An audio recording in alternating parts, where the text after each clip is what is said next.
குடிக்க வச்சுட்டு எங்க ஆத்தாவுக்கு 1000 ரூபா கொடுக்குறது மாதிரி ஒரு கொடுமை உலகத்தில் உண்டா? ஒரு கிலோ தக்காளி 200 ரூபாய் என்ன குதிக்கிற? ஏன் விலையை வைக்க மாட்டேற? என்ன வரம் வேண்டும் கேள் அப்படின்னு கடவுள் என்கிட்ட கேட்டா இது கூட தெரியாத நீ என்ன கடவுள்னு நான் கேட்க மாட்டேன்னா? உலகத்தில் பெரிய பெரிய அறிஞன் பொருளாதார மேதையெல்லாம் சொல்றான், ஆடும் மாடும் நடமாடும் வங்கிகள்ங்கிறான், மொபைல் பேங்க்குங்கிறான். உனக்கு என்ன பிரச்சனை? இப்போ எங்க ஐயா 10.5 நீங்க கொடுத்துருக்கீங்க, அவர் கேட்டது 20, நீங்க 10.5 கொடுத்துருக்கீங்க.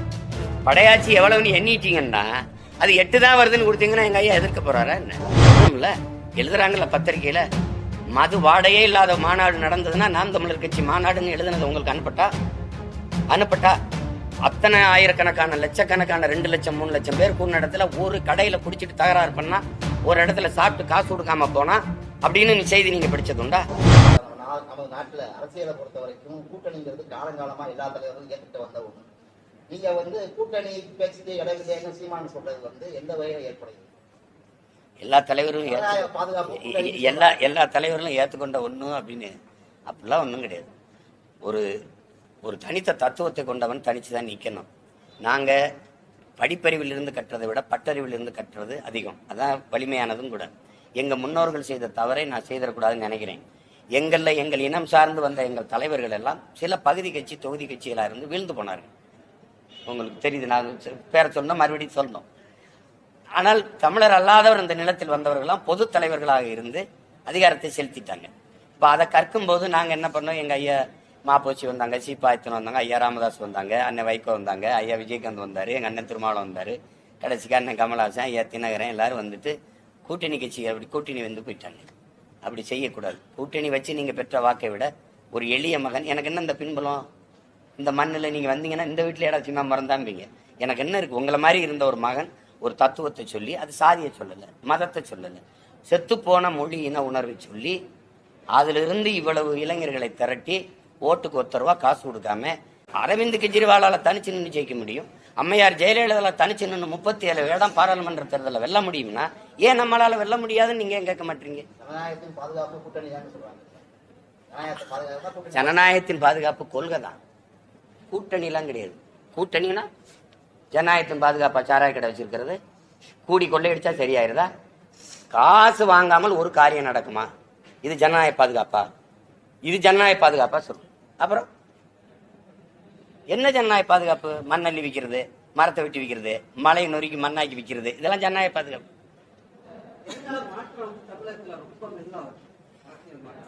இங்க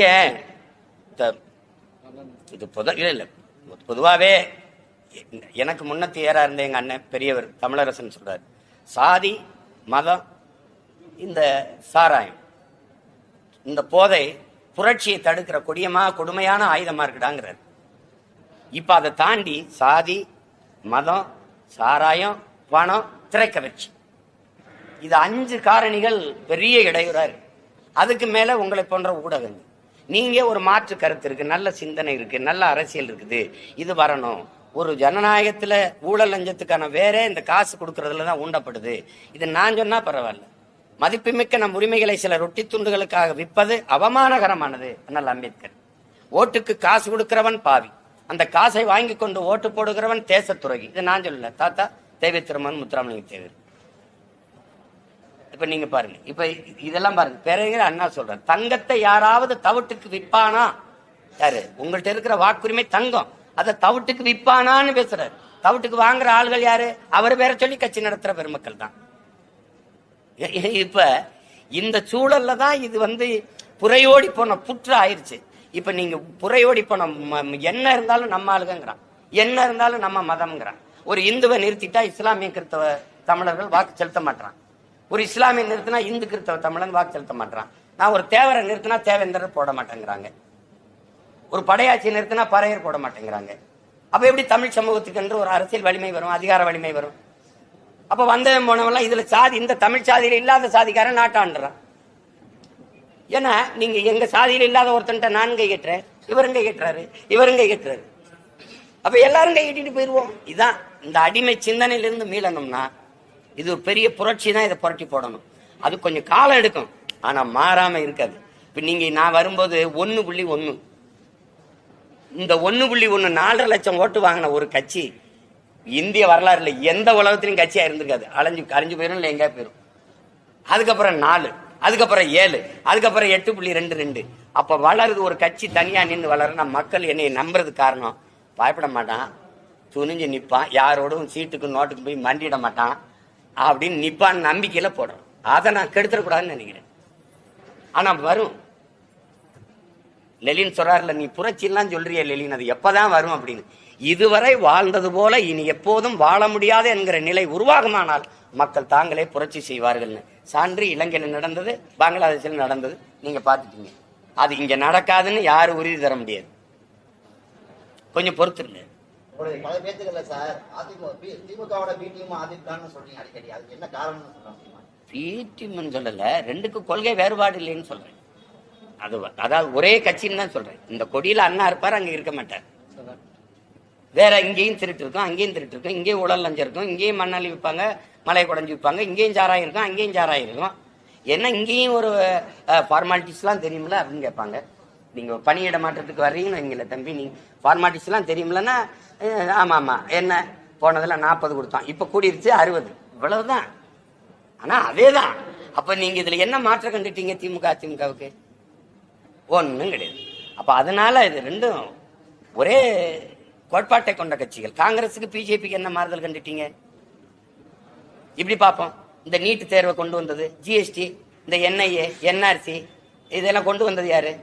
இதெல்லாம் எல்லாத்தையும் கொண்டு வந்தது அவங்க தானே.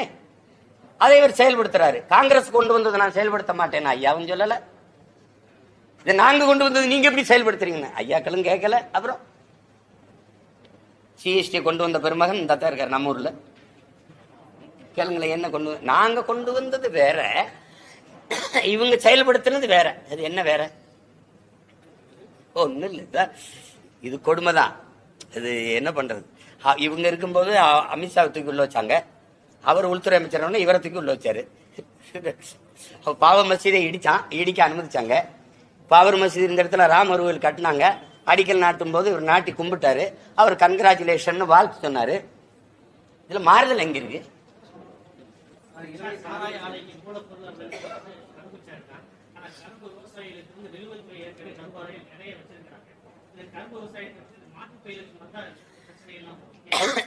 சாராய ஆலை இருக்கிறதுனால தானே உங்களுக்கு இந்த சிக்கல் வருது. கரும்புல இருந்து எத்தனால் பெட்ரோல் எடுக்க முடியுதுல, பிரேசில் எடுக்குதுல. கரும்புல இருந்து வெல்லம் தயாரிக்க முடியுதுல, நாட்டு சக்கரை தயாரிக்க முடியுமில்ல. கரும்பு சக்கையில இருந்து சாப்பிட்ற தட்டு தயாரிக்க முடியுமில்ல. அதெல்லாம் செய்ய முடியாதா? தொழிற்சாலை போட முடியாதா? சொல்லுங்க. இந்த வெள்ளை சீனியை வச்சு உடம்பெல்லாம் சர்க்கரை நோய் ஏற்றி மக்களை சாகடிக்கிறதுக்கு நாட்டு சக்கரை நீங்க தயாரிக்க முடியாதா? என்ன உங்களுக்கு பிரச்சனை? வெள்ளத்தை உலகம் பூரா ஏற்றுமதி செய்ய முடியாதா? பிற மாநிலம் ஏற்றுமதி செய்ய முடியாதா? ஒரு நிமிஷம். தமிழ்நாட்டில் பொங்கலுக்கு வெள்ளம் கொடுத்தீங்கல்ல, கொடுத்தீங்களா இல்லையா? எங்கேருந்து வாங்கிட்டு வந்தீங்க? குஜராத்தில் வெள்ளமா கொடுக்கல, அது கேவலப்பட்டீங்க. இப்ப உருகி இலைய அதுல பூச்சி வண்டெல்லாம் இருந்ததுன்னு. அப்ப அதுல ஒரு அமைச்சர் சொல்றாரு, எப்படி பார்த்தாலும் உருக்கித்தானே ஊத்துவீங்க, நாங்க உருக்கியே கொண்டு வந்துட்டோம்.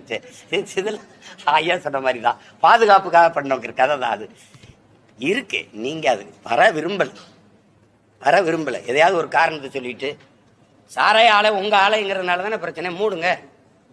டாஸ்மார்க் சரக்க பாதுகாக்க நீங்க கிடங்கு வச்சிருக்கிற மாதிரி வேளாண்குடி மக்கள் விளை வைக்கிற பொருளை வாங்கி கொள்முதல் செஞ்சு வைக்கிறீங்களா, அதை சேமிச்சு வைக்க கிடங்கு வச்சிருக்கலாம். தெருவில் போட்டு தார்பாயை மூடுறீங்களா, இல்ல கிடங்குல வச்சு பாதுகாக்கிறீங்களா? ஒரு மாவட்ட தலைநகர் அங்க எங்கேயாவது ஒரு கிடங்கு இருக்கா, சேமிப்பு கிடங்கு இருக்கா? சொல்லுங்க, நீங்க சொல்லுங்க. அப்ப நீ என்ன ஆட்சி நடத்துறேன்னு சொல்லு. கொடுமை.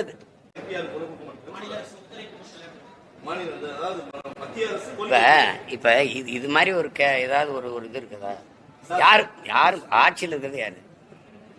அதுக்கு எதுக்கு நான் குரல் கொடுக்கணும், நீங்க குரல் கொடுக்கணும்? நீங்க தாங்க எடுக்கணும். மக்கள் தொகை எண்ணும் போது நீ யாருன்னு கேட்டு எழுத வேண்டியதானே. அதுக்கு தனியா வேற எடுப்பில்ல.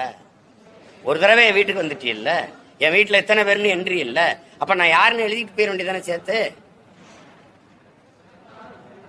இதெல்லாம் வேலை செய்யறவன் செய்வான். நீங்க பிரதமர் பேசுறாரு பாருங்க, பிளாஸ்டிக் இல்லாத ஒரு நாட்டை உருவாக்குவோம்னு. யார் உருவாக்கணும்? நானா நீங்களா? பிளாஸ்டிக் இல்லாத ஒரு நாடை உருவாக்கும்னு சொல்ல வேண்டியது நாம, உருவாக்க வேண்டியது அவரு, எடுக்க வேண்டியது அவங்க. கோரிக்கையே வைக்கலன்னு எத்தனை ஆண்டுகளா கோரிக்கை இருக்கு. சாதி வாரி கணக்கெடுக்க எடுக்கிறது இதுக்கு நேர் எதிரான ஒரு கட்சி, ஒரு சித்தாந்தத்தை கொண்ட கட்சி உங்க கட்சி. இப்ப நீங்க எங்களை கேக்குறீங்க நாங்க ஏதோ தவறு பண்ண மாதிரி. இருக்கிற இந்த கொஞ்ச நஞ்ச இடஒதுக்கீடு ஒரே ஒரு மகன் ஆனமுத்துன்னு ஒரு மகன் போராடி பெற்றுக் கொடுத்தது. இப்ப நமக்கு இருக்கிற 69 விழுக்காடு இடஒதுக்கீடு. நீங்க என்ன பண்ணீங்க? அதிகாரத்தில் இருந்தார் அவரு, சட்டமன்ற உறுப்பினர், பாராளுமன்ற உறுப்பினர் அவரு. மக்களின் மீது இருந்த பேரன்பின் காரணமா, தமிழ் சமூகத்தின் மீது இருந்த அன்பின் காரணமா ஓடி போய் வட இந்தியால பல மாதங்கள் ஒற்றை மகனா இருந்து ஒவ்வொரு தலைவனா சந்திச்சு அழுத்தம் கொடுத்து உருவாக்குனதான் மண்டல் கமிஷன். மண்டல் ஒருத்தர் மேல போட்டு அவர் தலைமையில் உருவாக்கப்பட்ட குழு. அதுக்கும் பல ஆண்டுகள் கழிச்சு ஒரு மகன் வந்தான், விபி சிங். அவர் நிறைவேற்றி கொடுத்தார் அந்த கோரிக்கையை. செய்ய வேண்டிய மகாராஜா நீங்க இப்படி பேசினா இப்படி?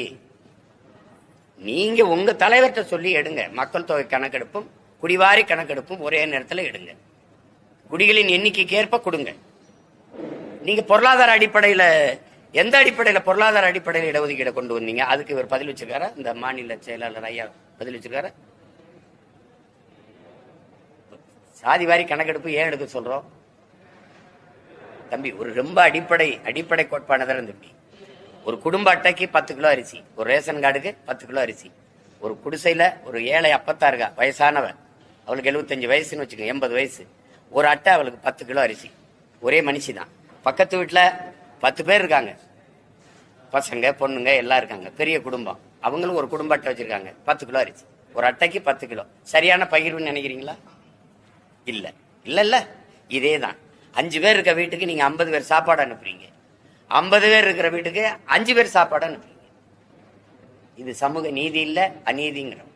இப்ப எங்க ஐயா 10.5 நீங்க கொடுத்துருக்கீங்க, அவர் கேட்டது 20, நீங்க 10.5 கொடுத்துருக்கீங்க.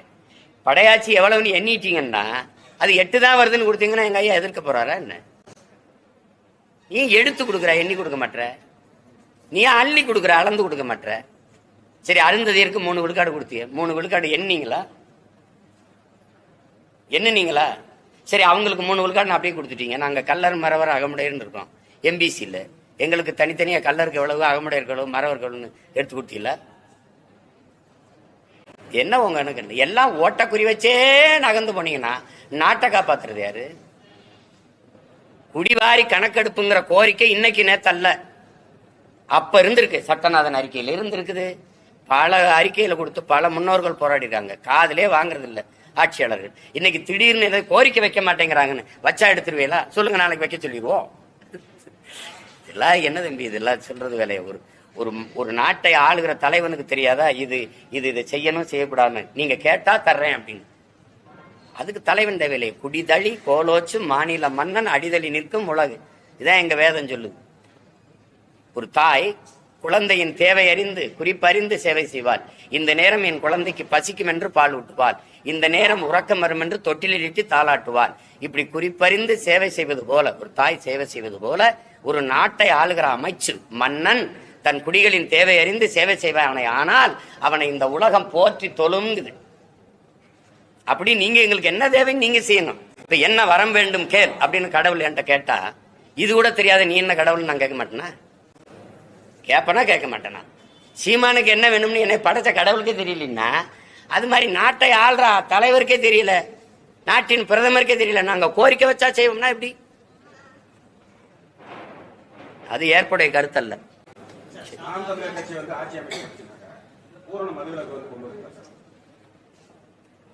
பூரணம்ங்கிற ஏன் அந்த தமிழ்ல சொல்லு இல்லையா? முழுமையான பூரணம், இது பௌர்ணமி, ஏன் முழு நிலவுன்னு சொல்ல முடியாதா? என்ன நீங்க? அதாவது எங்களுடைய மது கொள்கை இப்ப உயர்தரக விடுதி இருக்கு பாருங்க, 5 நட்சத்திர விடுதிகள், இந்த சுற்றுலா பயணிகள் அதிகம் வர ரெசார்ட்கள்லாம் வச்சிருக்காங்க இல்லையா? அந்த மாதிரி இடங்கள்ல இந்த சீமை மதுவை நாங்க அனுமதிக்கிறோம்.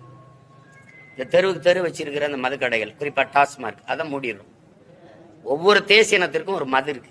இப்ப ரஷ்யானா ஓட்டா இருக்கு, அங்க என்ன ஜின் இருக்கு, இங்க என்ன ஒயின் இருக்கு, அங்கன்னா ரம் இருக்கு. இப்படி பல நாடுகளுக்கு ஒவ்வொரு நாட்டுக்கும் ஒரு மது இருக்கு. எங்கள் தேசிய இனத்துக்கு எங்களுக்கு நாங்க ஒரு மூத்த இனம், எங்களுக்கு ஒன்று மது இருக்கு. எங்க பாரம்பரிய உணவின் ஒரு பகுதின்னு தான் இந்தியாவில் அரசியமைப்பே சொல்லுது. அதை கல்லுங்கிற சொல்லு எங்க மூதாதை கல்லு உண்ணாமைனே பாடிட்டதும் இல்லை. பனம்பால் தென்னம்பால் மூலிகை சாறுன்னு வைக்கலாம். இவ்வளோண்டு அருகம்புல்லு சாறு கோதுமை புல்லு சாறுலாம் உடம்புக்கு நல்லதுங்கிறீங்க. அது எவ்வளவு பெரிய மூலிகை பாருங்க. தாயின் மார்புல பால் போல பனம்பால் தென்னம்பால், மார்புல இருந்து பால் வருது. கல்லு கடை, பனம்பால் தென்னம்பால திறந்துடுறேன், இதை மூடிடுறேன், அவ்வளவுதானே. இதான் எங்க மது கொள்கை. திறக்கிறோம். கல்லு குடிச்ச செத்தவனம் அல்ல, சொத்தம்பட்ட வித்தவனும் இல்லை. வரலாறு வா பார்த்துப்போம். உணவின் ஒரு பகுதி நீ ஏன் சொல்றான்னா, ஒரு மனிதன் போதும்னு சொல்றது சாப்பாடை மட்டும்தான் சொல்லுவான். அதுக்கப்புறம் கல்லு, அதிகபட்சம் பெரிய முடா குடிகாரன் நம்ம ஊர்ல. முடா குடிகாரனா இருந்தாலும் 4 லிட்டருக்கு மேல குடிக்க முடியாது, போதும்ன்றான். ஆனா சீமச்சரக்கு அப்படி கிடையாது. அவன் நினைவிழந்து மயங்கி தெருவில் விழுகிற வரை குடிச்சிட்டு கிடப்பான். அது மாதிரி இது கிடையாது.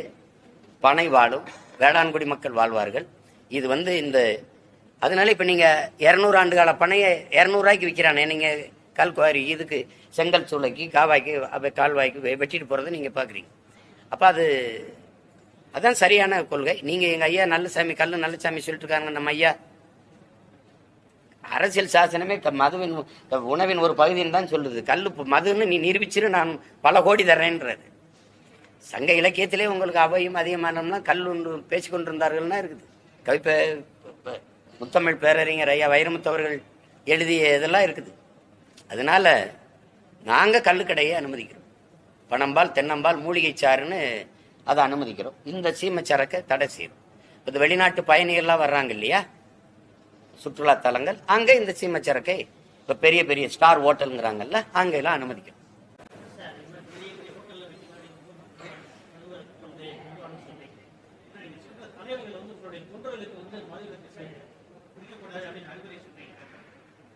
சொல்றோம்ல, எழுதுறாங்கல்ல பத்திரிகையில, மது வாடையே இல்லாத மாநாடு நடந்ததுன்னா நாம் தமிழர் கட்சி மாநாடுன்னு எழுதுனது உங்களுக்கு அனுப்பட்டா அத்தனை ஆயிரக்கணக்கான லட்சக்கணக்கான 2 லட்சம் 3 லட்சம் பேர் கூடின இடத்துல ஒரு கடையில குடிச்சிட்டு தகராறு பண்ணா, ஒரு இடத்துல சாப்பிட்டு காசு கொடுக்காம போனா அப்படின்னு செய்தி நீங்க படிச்சது உண்டா? ஒழுங்கா வருவார்கள், ஒழுங்கா செல்வார்கள்.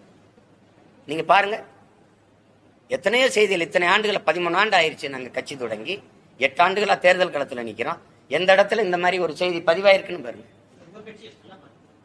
மத்த கட்சியில நீங்க மத்த கட்சிகிட்ட தான் பார்க்கணும். நாங்க கட்சி சார்பில்ல, நாட்டு மக்களுக்கே சொல்றோம். அது விஷம் என்று தெரிந்து நம்ம அருந்துறோம். அதை நிறுத்திடணும். நீங்க அதை திறந்து வச்சுக்கிட்டு நாட்டு மக்கள் நலன், இளைஞர் நலன், அது மேம்பாடு, விளையாட்டுத்துறை இதெல்லாம் செய்யறது அதெல்லாம் வச்சிருக்கிறது ரொம்ப பெரிய வேடிக்கை, ரொம்ப பெரிய கொடுமை. நீங்க சாராயம் வித்த காசுல எனக்கு நல்லது செய்யறதுன்னு எங்க அப்பனை குடிக்க வச்சுட்டு எங்க ஆத்தாவுக்கு 1000 ரூபாய் கொடுக்கறது மாதிரி ஒரு கொடுமை உலகத்துல உண்டா? சொல்லுங்க. ஒரு நாளைக்கு எங்க அப்பா குடிக்கிறாருன்னு வச்சுக்கிறீங்களேன், 250 ரூபா 300 ரூபா செலவழிப்பாரு. எங்க அம்மாவுக்கு 30 ரூபா கொடுக்குறீங்க, மாசம் 1000. இந்த கள்ளச்சாரம் குடிச்சு செத்தவர பேச்சு கொடுத்தது பாருங்களேன். 500 ரூபா கூலிங்க எங்களுக்கு. டாஸ்மார்க்ல போய் குடிச்சா 300 ரூபா போயிருதுங்க, இல்ல 350 ரூபா போயிருதுங்க. 150 ரூபாயோட வீட்டுக்கு போறோம்ங்க. சாராய பொட்டலாம் 60 ரூபாங்க, 2 பொட்டலம் குடிச்சா 120 ரூபாங்க, மீதியை வீட்டுக்கு எடுத்துட்டு போயிடுறோம்ங்க. அதனால நாங்க இதை குடிச்சோம்ங்கன்ற அது பேட்டியில இருக்குது. அந்த நீங்க பார்த்திருப்பீங்க. இப்ப அதுதான் அது யதார்த்தம். அதை போய் பேசி என்ன இருக்கு? இப்ப நாங்க சொல்றோம், நான் சொல்றேன். இப்ப எங்க அண்ணன் திருமாவளவன் சொல்றாரு, அல்லது ஐயா அன்புமணி, நாங்க எல்லாரும் சொல்றோம். அரசு சொல்லுதா? நாட்டை ஆள்கிற அதிகாரம் சொல்லுதா? குடிக்கிற டாஸ்மார்க் வியாபாரம் குறைஞ்சிருச்சுன்ட்டு அந்த விற்பனையாளர்களை இடைக்கால பணி நீக்கம் செஞ்சீங்களா? செய்யல. குடிக்க ஏண்டா வியாபாரம் நீ அதிகமா பண்ணல? குடிக்க வரவன் எண்ணிக்கை ஏன் குறைஞ்சதுன்னு அவர்களை இடைக்கால பணி நீக்கம் செஞ்சீங்களா? செய்யல. இது ஒரு பெரிய குற்றமா என்ன? அவன் குடிக்க வரலங்க, குடிக்க வந்தா தானங்க ஊத்தி கொடுப்பாங்க. சேலத்துல மாவட்ட ஆட்சியர் உட்கார்ந்து விற்பனையாளர்களை எல்லாம் கூப்பிட்டு, அந்த மேலாளர்கள் கூப்பிட்டு, ஏன் இந்த 2 மாசத்துல வியாபாரம் குறைஞ்சிருக்குன்னு விவாதம் நடந்ததா இல்லையா? பழையவெளியில உங்களுக்கு என்ன கொடுங்க, நான் அனுப்புறேன். ஏன் அரசு பள்ளி கல்லூரிக்கு வர்ற மாணவர் எண்ணிக்கை குறைஞ்சிருக்கு? ஏன் இந்த தனியார்களுக்கு நம்ம இவ்வளவு பெரிய அரசு நம்மளுடைய விழுக்காடு, தேர்ச்சி விழுக்காடு குறையுது? அப்படியெல்லாம் விவாதிச்சா ஒரு ஆரோக்கியமான நாடா போகுதுன்னு அர்த்தம். எப்படி வியாபாரம் சரக்கு விற்கிறது குறைஞ்சிருச்சுன்னா எப்படி எடுத்துக்கிறீங்க? எங்களை சொல்றீங்க? சொல்லுங்க.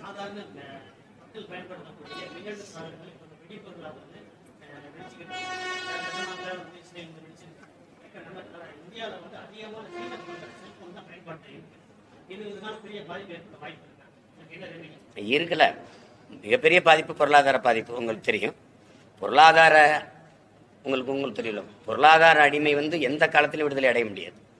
ஒரு நாடு பொருளாதார விடுதலை அடையலைன்னா அடிமைதான். ஐபோன் அமெரிக்கா, சாம்சங் சீனா. அப்ப எல்லாரு கையிலையும் ஒரு கையில அமெரிக்கா இருக்கு, இன்னொரு கையில சீனா இருக்கு. 2 கையில தான் இந்தியா நடந்துட்டு இருக்கான். அப்ப இந்தியாவின் பொருளாதாரம் எங்க இருக்குன்னு நீங்க பார்த்துக்க வேண்டியதான். உங்க வீட்டு திரைச்சேலை, சிகரெட் போய்ச்சிட்டு தட்டுற சாம்பலை தட்டுற ஆஸ்ட்ரே, சன்னல் திரைச்சேலை, மேசை, நாற்காலி எல்லாம் சீன பொருள்கள் வந்து இறங்கிட்டுது. ஒரு பொருளாதார படையெடுப்பை அவன் செஞ்சிட்டான். இதுல வந்து பாதிப்பு இல்லைன்னா எப்படி சொல்ல முடியும்? பாதிப்பு இருக்கத்தான் செய்யும். தமிழகத்துல மகளிருக்கு 1000 ரூபாய் கொடுத்ததை வந்து பிஜேபி வந்து குறை சொல்லுச்சு. ஹரியானாவில் காங்கிரஸ் 2000 ரூபாய் கொடுக்குறதுன்னு சொல்லியிருக்காங்க தேர்தல் வாக்குறுதிக்காக. அதை விட 100 ரூபாய் சேர்த்து கொடுக்குறேன்னு சொல்லி பிஜேபி அறிக்கை விட்டாங்க. அது அந்த மாநில அரசியல், இது இந்த மாநில அரசியல். உங்களுக்கு புரியுதா? மேகதாதுல அணை கட்டக்கூடாதுன்னு இங்க போராடுவாங்க, அங்க கட்டிய தீர்வம்னு போராடுவாங்க. 2 ஒரே கட்சி, அவ்வளவுதான். 1000 ரூபாய்ங்கிறது 2000 ரூபாய்க்கு போச்சு சார் மகளிருக்கு. வளர்ச்சி தானே, இதெல்லாம் டெவலப்ல வருது வருது, இதெல்லாம் வருது. 156 லட்சம் கோடி கடனை வச்சுட்டு கடங்கர பயிலுக இந்த மக்களுக்கு 1000-500 கொடுத்து மொத்த வெள்ளத்தையும் எடுத்துக்கிறது. ஒரு அப்படி திடீர் நாக்கு காட்டுங்க, இதுதான் அந்த 1000, 2000 என்ன புதுசு இல்ல. 2016 தேர்தலை சந்திக்கும் போதுன்னு சொல்றோம். வேளாண்மையை முன்னிறுத்தி கட்டமைக்கிற பொருளாதாரம். பாலின் சந்தை மதிப்பு 9 லட்சம் கோடி இருக்கு. உன்னோட சாராயம் 50,000 கோடி, என்னுடைய பால் 9 லட்சம் கோடி. நீ எங்க இருக்க போற? சாராயத்திற்கு போறியா, பாலுக்கு வர போறியா? உனக்கு பால் எங்க இருந்து வருது? ஆந்திரா வந்து. ஏன் நீ மாடு வளர்க்கல? மாடு வளர்க்கறதுல உனக்கு என்ன பிரச்சனை? என்ன பிரச்சனை உனக்கு? சாராயம் விப்ப, மாடு வளர்க்க மாட்டேன். எப்படி? சாராய ஆலை வச்சிருக்கிறது யாரு? அரசை நடத்துறவங்க. எப்படி இருக்கு? மாடு இன்னைக்கு நேத்தான் நான் வளர்க்குறேன். கொள்ளேற்ற கோடஞ்சுவானை மறுமையும் புல்லாலே ஆய மகள் சங்க இலக்கியத்துல 5000 ஆண்டுக்கு முன்னாடி பாட்டு இருக்கு. காளை அடக்க அஞ்சுகிற ஆண் மகனே அடுத்த ஜென்மத்திலேயே 1000 மகள் கல்யாணம் பண்ண மாட்டான்னு. நான் ஆதியில மேய்ச்சி செஞ்ச வேலையை வேட்டையாடி சாப்பிட்டேன், அப்புறம் வளர்த்து சாப்பிட்டேன். முல்லை நிலத்துல நான் செஞ்ச வேலையை ஆடு மாடு வளர்த்தல் தானே. அதுல என்ன எனக்கு அவமானம்? கிருஷ்ண பரமாத்மா மேய்ச்சிருக்காரு, நபிகள் நாயகம் மேய்ச்சிருக்காரு, இயேசு மேய்ச்சிருக்காரு. உலகத்தில் பெரிய பெரிய அறிஞன் பொருளாதார மேதையெல்லாம் சொல்றான், ஆடும் மாடும் நடமாடும் வங்கிகள்ங்கிறான், மொபைல் பேங்க்ங்கிறான். உனக்கு என்ன பிரச்சனை? 1 கிலோ கறி 1000 ரூபாய். நீ ஆவின் பால் விக்கிறீல்ல? அரசு, தமிழ்நாடு அரசு ஆவின் பால் விக்குதா இல்லையாங்கய்யா? அங்கயா மாடு அங்கயா? குஜராத் 50,000 கோடிக்கு பால் விக்குது, நீ 50,000 கோடிக்கு சாராயம் விக்கிற. குஜராத் விக்குதா இல்லையா? அப்புறம் அப்ப மாற்று பொருளாதாரத்துக்கு வா. 1 கிலோ தக்காளி 200 ரூபாய் குதிக்கிற, ஏன் விலையை வைக்க மாட்ட? வேளாண்மை அரசு பணியாக்க முடியாதா? சாராயம் ஊத்தி கொடுக்கிற வேலையை கவர்மெண்ட் வேலையாக்க தெரியுது. ஆடு மாட்டுக்கு ஊசி போடுற வெட்டினரி டாக்டர் வேலையை கவர்மெண்ட் வேலையாக்க தெரியுது. ஆடு மாடு வளர்த்தல், பட்டுப்பூச்சி வளர்த்தல், நெசவு செய்தல், இதெல்லாம் நீ கவர்மெண்ட் வேலையாக்க முடியாதா? பானை செய்தல், வேளாண்மை செய்தல், அதெல்லாம் செய்ய முடியாதா? தென்னை மரம் சார்ந்த ஒரு காய்த்து கட்டு 40,000 ரூபாய் அமெரிக்கால. எப்படி? ஒரு மஞ்சட்டி 13,000 ரூபாய். இப்ப தெரியுது இல்ல? அப்படிலாம் சொல்ல பழைய கஞ்சின்னு ஹெல்த்தி ஃபுட்டு.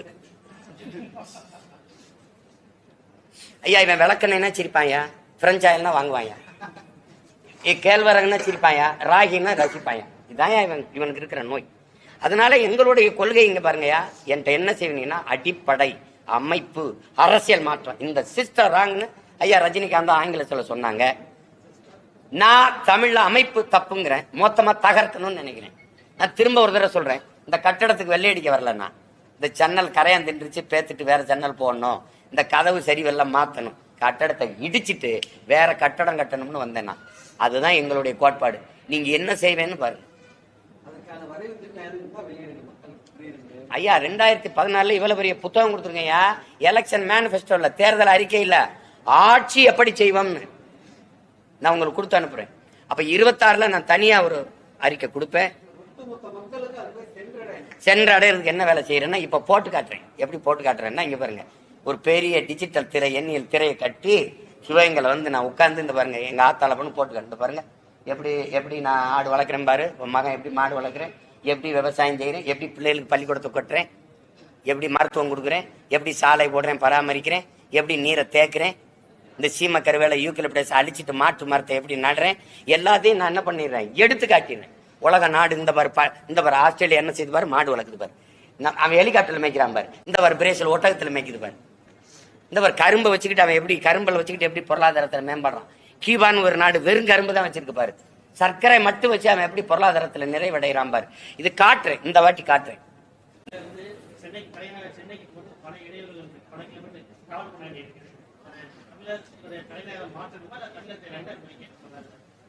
இதுல 2 பிரிக்கணும் 3 பிரிக்கிறலாம் சொன்னாங்க. அதை பிஜேபி பேசிட்டு தெரியும். முதல் உத்தரப்பிரதேசத்தை பிரி. எத்தனை தொகுதி இருக்கு? 400 தொகுதிக்கு மேல வச்சிருக்க. உத்தரப்பிரதேச 2 பிரி. ஏன் பிரிக்க மாட்டேன்? அது அவளும் ஓ ஓட்டு அதானே.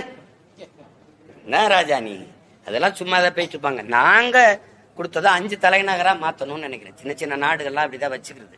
இப்ப நமக்கு ஒரே இடத்துல எல்லாம் கல்வி மருத்துவம்லாம் கிடைக்குங்கிறதுனால மக்கள் கிராமங்களை காலி பண்ணிட்டு அங்கே குவியறதுனால பிரிங்கி வழியுது. அப்ப நம்ம என்ன செய்யணும்னா 5ஆ பிரிக்கணும். இப்ப நாங்க என்ன சொல்றோம், கலை பண்பாட்டுக்கு மதுரை, தொழில் வளர்ச்சிக்கு கோவை வச்சுக்கிடுவோம்.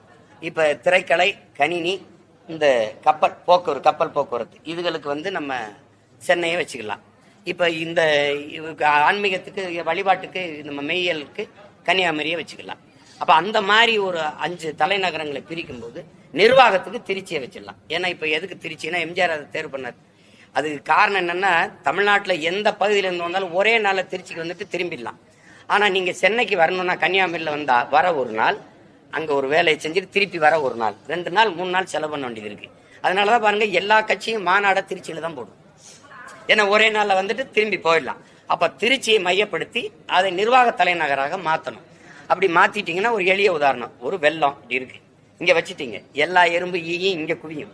5ஆ உடைச்சு அங்கங்க வச்சுட்டீங்க, அங்க சேர்ந்துடும், நெரிசல் இருக்காது, வாழ்விடத்திலே வளர்ச்சி வந்துடும். சென்னையில என்ன கிடைக்குமோ அது என் மக்களுக்கு மதுரையில கிடைச்சிடும். சென்னையில என்ன கிடைக்குமோ அது கோயம்புத்தூர்ல கிடைச்சிரும். சென்னையில என்ன கிடைக்குமோ அது கன்னியாகுமரியில கிடைச்சிரும். சென்னையில என்ன கிடைச்சது வர அது திருச்சியில கிடைச்சிடும். அப்படி வரும்போது உங்களுக்கு சரியாயிரும். அதுதான் அது கொஞ்சம் காலம் எடுக்கும். ஆனா எம்ஜிஆர் அது தொடங்கி செஞ்சிருப்பாரு. அது அன்றைக்கு இருந்த ஐயா கருணாநிதி எல்லாம் விரும்பல, அதை எதிர்த்து பேசி அதை முடக்கி போட்டாங்க.